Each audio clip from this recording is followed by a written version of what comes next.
अल्हम्दुलिल्लाहि वकफ़ा वसलामुन अला इबादिहिल्लज़ीना इस्तफ़ा अम्मा बाद अऊज़ु बिल्लाहि मिनश्शैतानिर्रजीम बिस्मिल्लाहिर्रहमानिर्रहीम। कादियानी इजराए नबूवत के मौजू पर कुरान करीम की एक और आयत पेश करते हैं और कहते हैं कि इस आयत में जिक्र है कि ईमान वालों की एक निशानी बयान हुई है। हुजूर सल्लल्लाहु अलैहि वसल्लम के बाद आने वाले नबी पर ईमान रखते हैं। बस पता चला कि हुजूर सल्लल्लाहु अलैहि वसल्लम के बाद भी नबी आ सकते हैं। तो आइए पहले आयत और उसका तर्जुमा देखते हैं और फिर कादियानियों के बातिल इस्तिदलाल का इल्म रद्द करते हैं। आयत वबिल आखिरति हुम युकिनून, और आखिरत पर वो मुकम्मल यकीन रखते हैं। वबिल आखिरति हुम युकिनून, इस आयत से वो मुराद, इस आयत में हुजूर सल्लल्लाहु अलैहि वसल्लम के बाद किसी नए नबी पर ईमान लाने का बयान नहीं हो रहा है, बल्कि क़यामत के दिन पर ईमान लाने का बयान हो रहा है। उसकी दलील ये है कि अगर इस आयत की तफसीर बिलकुरान के साथ किया जाए तो पता चलता है कि क़यामत के दिन पर ईमान लाने को इस आयत में बयान किया जा रहा है। जैसा कि दर्जेल आयत हमारी ज़ेर बहस आयत की तफसीर कुरान बिलकुरान है, व इन्नद्दारल आखिरत लहियल हयवान, और हकीकत यह है कि दार आखिरत ही असल ज़िंदगी है। इस आयत से साफ पता चल रहा है कि आखिरत से मुराद क़यामत और क़यामत के बाद की ज़िंदगी है। मेरे अजीज़ साथियों, आइए इस आयत पर कुरान पाक में 50 से ज़ायद मरतबा आखिरत का लफ्ज़ इस्तेमाल हुआ है और हर जगह आखिरत से लफ्ज़ क़यामत और क़यामत के बाद की ज़िंदगी मुराद है। लिहाजा कुरान के उसलूब के मुताबिक हमारे ज़ेर बहस आयत में भी क़यामत और क़यामत के बाद यानी आखिरत की ज़िंदगी मुराद है। जवाब नंबर 3, इस आयत से मिर्ज़ा कादियानी ने भी आखिरत की ज़िंदगी मुराद ली है। आइए, तालिब नजात वो है जो खातमुन नबिय्यीन पैगम्बर आखिरुज़्ज़मा सल्लल्लाहु अलैहि वसल्लम पर जो कुछ उतारा गया उस पर ईमान लाए। वबिल आखिरति हुम युकिनून, और तालिब नजात वो है जो पिछली आने वाली घड़ी यानी क़यामत पर यकीन रखते हुए और जज़ा और सज़ा को मानता है। ये खज़ीनतुल इरफान जिल्द 1 सफ़ा नंबर 78 के अंदर है। मिर्ज़ा कादियानी ने खुद तस्लीम किया है आखिरत से मुराद क़यामत और क़यामत के बाद की ज़िंदगी है। लिहाजा कादियानियों का बातिल इस्तिदलाल उनके गुरु मिर्ज़ा कादियानी के नज़दीक भी बातिल है। जवाब नंबर 4 है, कादियानियों के पहले नाम निहाद खलीफा हकीम नूरुद्दीन ने भी आखिरत से मुराद आखिरत की घड़ी ली है।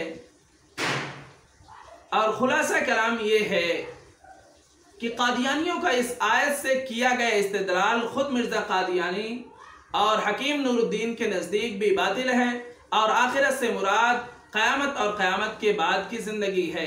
मेरे अजीज़ साथियों, आयत नंबर 4 है, ज़ालिक बिअन्नल्लाह अनअमहा अला कौमिन हत्ता युग़य्यिरू मा बिअन्फुसिहिम व अन्नल्लाह समीउन अलीम, कि ये सब कुछ इसलिए हुआ कि अल्लाह का दस्तूर ये है कि उसने जो नेमत किसी कौम को दी हो उसे उस वक्त तक बदलना गवारा नहीं करता जब तक वो लोग खुद अपनी हालत तब्दील ना कर ले। और अल्लाह हर जानता है, सब सुनता है और सब कुछ जानता है।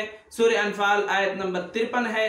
कादियानी इस आयत से बातें इस्तिदलाल करते हुए कहते हैं कि नबूवत अल्लाह की नेमत है और उम्मत मुहम्मदिया इस नेमत वाली नबूवत से क्यों महरूम हो सकती है।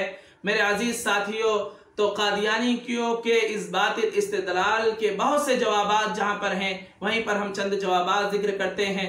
पहला जवाब ये है कि जिस तरह नबूवत अल्लाह ताला की नेमत है इसी तरह शरीयत भी अल्लाह ताला की नेमत है। बस अगर कादियानियों के नज़दीक शरीयत वाली नबूवत ख़त्म हो सकती है तो बगैर शरीयत की नेमत क्यों ख़त्म नहीं हो सकती। याद रहे, कादियानी कहते हैं कि हुजूर सल्लल्लाहु अलैहि वसल्लम के बाद शरीयत वाला नबी नहीं आ सकता। जवाब नंबर 2 है, अगर नबूवत को कादियानी नेमत समझते हैं तो फिर उस नेमत को मिर्ज़ा कादियानी के बाद भी जारी रहना चाहिए था। हालांकि कादियानी खुद कहते हैं कि मिर्ज़ा कादियानी के बाद नबूवत को बंद समझते हैं।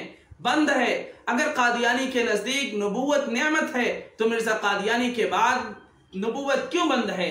जवाब नंबर 3 है, हम तो इस बात के कायल हैं कि नबूवत की तकमील हो चुकी है। जिस तरह सूरज के निकलने के बाद किसी चिराग की ज़रूरत नहीं रहती, इसी तरह हुजूर सल्लल्लाहु अलैहि वसल्लम के اس دنیا کے اندر تشریف لانے کے بعد کسی بھی قسم کی نبوت کی ضرورت نہیں ہے۔ چنانچہ قرآن مجید میں اسلام کے بارے میں اللہ نے فرمایا تُؤْتِي أُكُلَهَا كُلَّ حِينٍ بِإِذْنِ رَبِّهَا، جس کا ترجمہ یہ ہے کہ اپنے رب کے حکم سے وہ ہر آن پھل دیتا ہے۔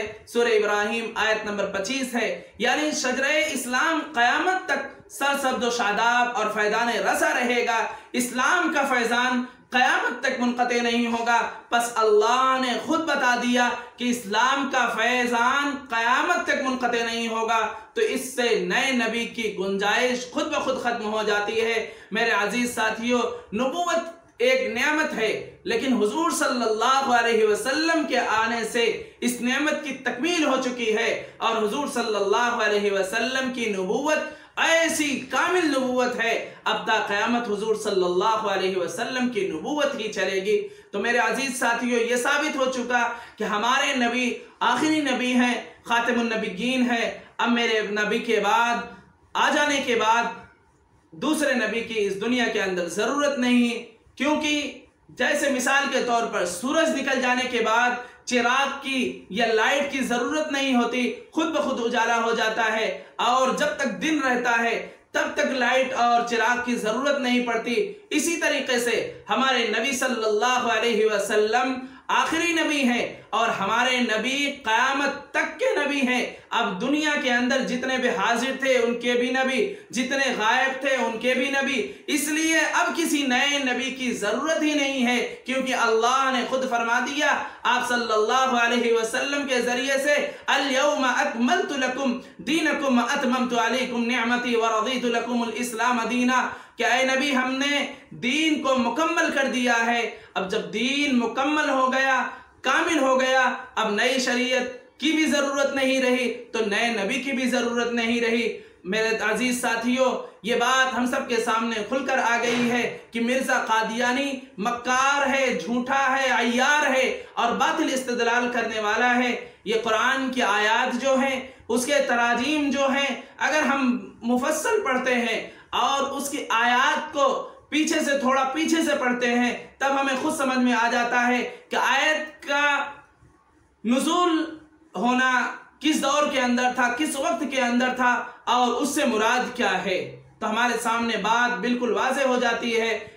چنانچہ یہ جو آیات ہیں وَإِذْ أَخَذَ اللَّهُ مِيثَاقَ النَّبِيِّينَ، اور اسی طریقے سے جو چند آیات تھی جس کے اوپر باطل استدلال قادیانیوں کی طرف سے تھا، جو ہم نے آپ کے سامنے ان باطل استدلالوں کا رد بھی پیش کر دیا ہے۔ دعا کرتے ہیں کہ اللہ رب العزت ہم سب کو کہنے سننے سے زیادہ عمل کی توفیق عطا فرمائے، جب تک زندہ رکھے، اسلام پر زندہ رکھے، جب موت دے تو ایمان کی حالت میں موت دے۔